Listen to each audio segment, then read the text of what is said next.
Hello friends, ఈరోజు మీ చక్నా తయారీ వ్యాపారంలో మీకు అవసరమైన వివిధ వ్యక్తుల గురించి తెలుసుకుందాం. వారి పాత్రలను అర్థం చేసుకోవడం మీ వ్యాపారాన్ని తెలివిగా పెంచుకోవడానికి మీకు సహాయపడుతుంది. మేము నియామక వ్యూహాన్ని కూడా చర్చిస్తాము. మీ ఖర్చులు అదుపులో ఉండటానికి మరియు మీరు వేగంగా లాభదాయకతను సాధించడానికి నియామక ప్రక్రియను ఎలా దశల వారీగా తొలగించాలి. సరిగ్గా కార్మికులు ఎక్కడ అవసరమో తెలుసుకోవడానికి ఫ్యాక్టరీ మరియు యంత్రాల లేఅవుట్తో ప్రారంభిద్దాం. మొదట, మెషిన్ ఆపరేటర్లు. వారు యంత్రాలను నిర్వహిస్తారు మరియు నిర్వహిస్తారు.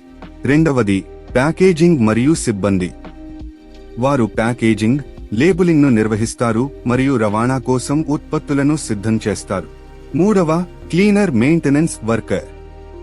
వీరు ఉత్పత్తి ప్రాంతాన్ని శుభ్రంగా ఉంచుతారు మరియు చిన్న నిర్వహణ పనులను నిర్వహిస్తారు. సమయం గడిచే కొద్దీ ఉత్పత్తిని పర్యవేక్షించే, నాణ్యమైన ప్రమాణాలను నిర్ధారించే మరియు శ్రామిక శక్తిని నిర్వహించే ఉత్పత్తి నిర్వాహకుడు అవసరం కావచ్చు. ఉత్పత్తులు నాణ్యత ప్రమాణాలు మరియు నియంత్రణ అవసరాలకు అనుగుణంగా ఉన్నాయని నిర్ధారించడానికి నాణ్యత నియంత్రణ ఇన్స్పెక్టర్ అవసరం కూడా ఉంటుంది. చివరగా, కార్యకలాపాలు పెరిగినప్పుడు ఆర్థిక, పేరోల్ మరియు బుక్ కీపింగ్ ను నిర్వహించడానికి ఒక అకౌంటెంట్ బుక్ కీపర్ అవసరం. ఇప్పుడు ఈ వ్యక్తులను 3 సంవత్సరాలలో మీ వ్యాపారంలోకి ఎలా తీసుకురావాలో చూద్దాం. మొదటి సంవత్సరంలో కుటుంబంతో ప్రారంభించండి. యంత్ర నిర్వహణ, ప్యాకేజింగ్, లేబులింగ్ మరియు కార్మిక నిర్వహణ పనులకు కుటుంబ సహాయాన్ని ఉపయోగించండి. ఇది డబ్బును ఆదా చేస్తుంది మరియు నేర్చుకోవడానికి మీకు సహాయపడుతుంది. 2 లేదా 3వ సంవత్సరంలో మీరు బాహ్య సిబ్బందిని పొందడం గురించి ఆలోచించవచ్చు. 2 లేదా 3వ సంవత్సరంలో మీరు ఒక 100% సామర్థ్యాన్ని చేరుకున్నప్పుడు నాణ్యత నియంత్రణ తనిఖీ కోసం ఎవరినైనా నియమించుకోండి.